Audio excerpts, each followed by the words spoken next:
Hello and welcome to my video on mixed methods research design. Here you can see my concept map for mixed methods research, which encompasses a nice overview of the 5 overarching areas.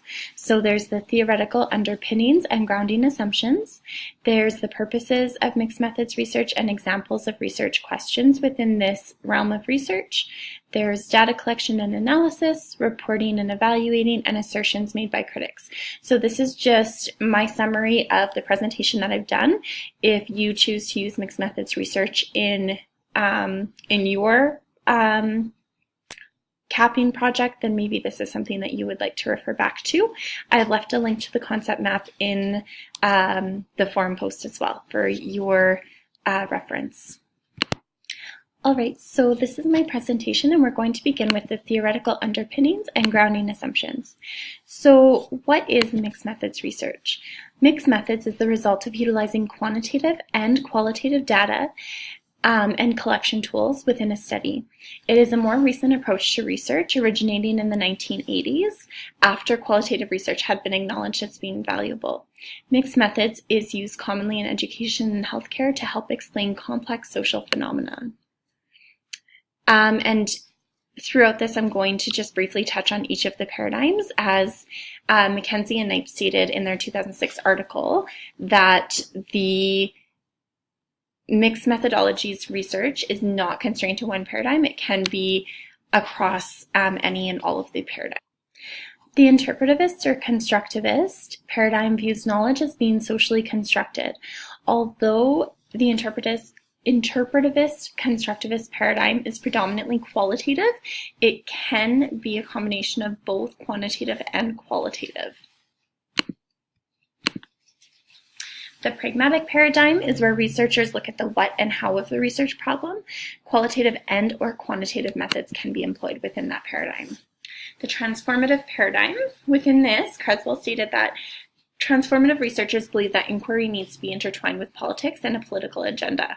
Creswell and Gutterman asserted that mixed methods is preferred by politicians because it provides the numbers and the stories. Research within the transformative paradigm may be quantitative or qualitative. However, there remains a strong place for mixed methods within this paradigm. Positivist or post-positivist. Research within the positivist or post-positivist paradigm aims to test a theory. Quantitative research is predominant in this paradigm, so it is seldom that mixed methods is employed here. However, it is still possible to utilize mixed methods within this study, or within this paradigm. And overall, in summation, it may in fact be possible for any and all paradigms to employ mixed methods rather than be restricted to any one method. And I've pulled table 2 as shown in Mackenzie and Knipe's 2006 article on page 199, and the reason being is just to reinforce the paradigms, the methods predominantly used, and the data collection tools or examples of data collection tools that may be used, just to reinforce and reiterate that mixed methods is not as constrained by the paradigms. It can in fact be within any and all of these paradigms.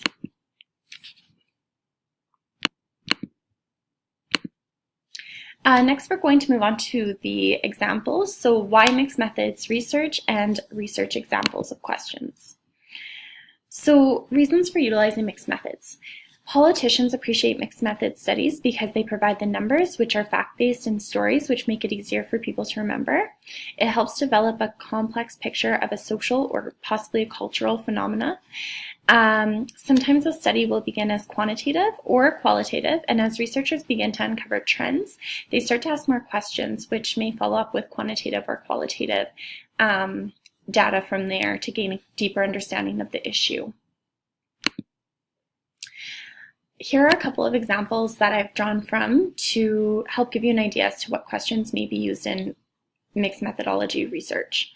So Michael Dunn's 2012 research, he posed the question of whether participants' use of art media such as paints or Play-Doh would make a difference in story content and or quality.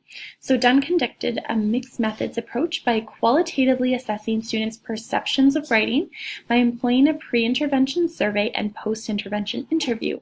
He quantitatively analyzed their writing pre- and post-intervention to determine if there was an impact. Tegba-Tamiz's 2013 research used an explanatory sequential mixed methods design to examine the connection of constructivist-based teaching practice between creativity and problem-solving skills of pre-service mathematics teachers. And we will touch on this in a little bit, but just to give you some background information, an explanatory sequential mixed methods design is where the researcher will gather the quantitative data first and then gather qualitative data. The classroom teachers were observed, and Tamiz used a 5-point Likert scale to quantitatively analyze their teaching. In addition, he then followed up with a qualitative interview, which was recorded in the form of a transcript. The question I would like to investigate in my research is, does implementing mindfulness in the classroom improve students' resilience and their perceptions of their resilience? By investigating this question, I plan to employ a mixed methods research design in which I will gather quantitative and qualitative pre- and post-intervention data. I will use a Likert scale of an already created self-assessment that students will complete prior to and after the implementation of a mindfulness program, and then analyze the results in comparison to the qualitative data gathered through interviews with students and their teachers. So I see this question in two parts. I see, does implementing mindfulness in the classroom improve students' resilience? And that piece I'd like to measure, if I can, on a more quantitative scale. And then their perception, students' perceptions of their own resilience would be more of the qualitative side of that mixed methods research.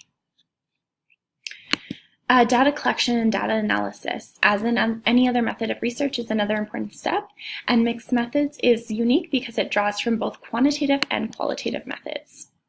So there are 12 possible approaches to data collection, which may seem slightly overwhelming, but essentially 3 of them are basic: the convergent design, explanatory sequential design, which we touched on earlier, and exploratory sequential design. And then the complex mixed methods designs is basically when you have one of those 3 basic ones, the convergent, explanatory, or exploratory, and you combine it, encase it in another study, which we'll discuss in a moment. So Creswell and Guetterman, in their 2019 text, explained that data can be collected in a variety of sequences. So you could collect qualitative and quantitative data simultaneously. Quantitative data could be collected first and then followed up with qualitative data. Qualitative data could be collected first and then followed up with quantitative data, or collect both quantitative and qualitative in addition to collecting it in a sequence. So convergent design is based on the assumption that quantitative and qualitative data provide different results in a study. So the researcher gathers both quantitative and qualitative research independent of each other and then determines if they converge or diverge. Explanatory sequential mixed methods, as we discussed previously, involves gathering quantitative data first and then collecting the qualitative data. So the emphasis in explanatory sequential mixed methods is on the quantitative data. Exploratory sequential mixed methods is the reverse of explanatory sequential mixed methods. Here the researcher gathers the qualitative data first and then collects quantitative data. The emphasis in this one, though, is on the qualitative data in opposition to explanatory, where it's on the quantitative data. The researcher intends to utilize the quantitative data to support or build on their initial qualitative findings. Complex mixed methods designs occur when a convergent, explanatory, or sequential, or exploratory sequential mixed methods design is framed within either the experimental design, social justice design, or a multi-stage evaluation design. So there's 9 possible outcomes that these could be broken down into. So experimental design is when it encases one of the basic mixed methods designs, convergent, explanatory, sequential, or exploratory sequential, inside of an experiment. The social justice design, the intent with this is for social justice design to transform society and address the injustices that exist for certain populations. And the multi-stage evaluation design is the last of the complex mixed methods designs. And basically it's when a researcher would like to evaluate a program or a project. So when it comes to analyzing the data, it depends on the type of collection you use. So for instance, if you use explanatory or exploratory design, you would analyze the quantitative and qualitative data separately, whereas if you use a convergent design, you would analyze your data concurrently. Reporting and evaluating. So when reporting on a mixed methods study, it's important to use the words mixed methods in the title or purpose statement, quantitative and qualitative data, and describe the data analysis of both, an explanation for how the qualitative and quantitative data will be integrated, the specific type of mixed methods design that was employed, and it should reference books or articles that have used mixed methods. And likewise, when evaluating mixed methods research, it will be important to ensure that the author has included these components in order to indicate a higher quality of research. When writing a report, the report may be written as a 1 or 2 phase study or as a multiple stage study. So if it's written as a 1 or 2 phase, this means that there's the problem in the literature, and then the following sections, such as data collection, analysis, and interpretation, those would have subsections for quantitative and qualitative data, and you would separate those. The report could also be written by integrating the quantitative and qualitative data, and it would include information in the problem statement regarding explaining the outcomes quantitative and exploring the outcomes qualitative. So it would describe both, but it would integrate those together. The research questions are posed as both quantitative and qualitative.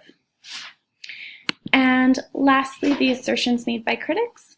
So methodological and ethical issues can arise during mixed methods research, as with other forms of research as well. And Creswell and Wetterman mentioned the following concerns when conducting mixed methods research. One of them is that the difference in qualitative and quantitative sample sizes can cause issues. Using interview data prior to implementing an intervention and then placing certain participants in the control group can also present an ethical issue. Another ethical issue that arises is with the social justice designs, in particularly because they are working with marginalized individuals, and we don't want to marginalize those individuals even further. And lastly, researchers in mixed methods designs need to seek ongoing permission when their research is multiple stages. And that's all for my presentation. I know I ran a little bit long, but thank you so much for your patience and hanging in there. The last thing is that there's some references if you do choose to use mixed methodologies within your research, then this may be a place you'd like to go to and check out. Thank you so much for your time. Have a good night. Bye.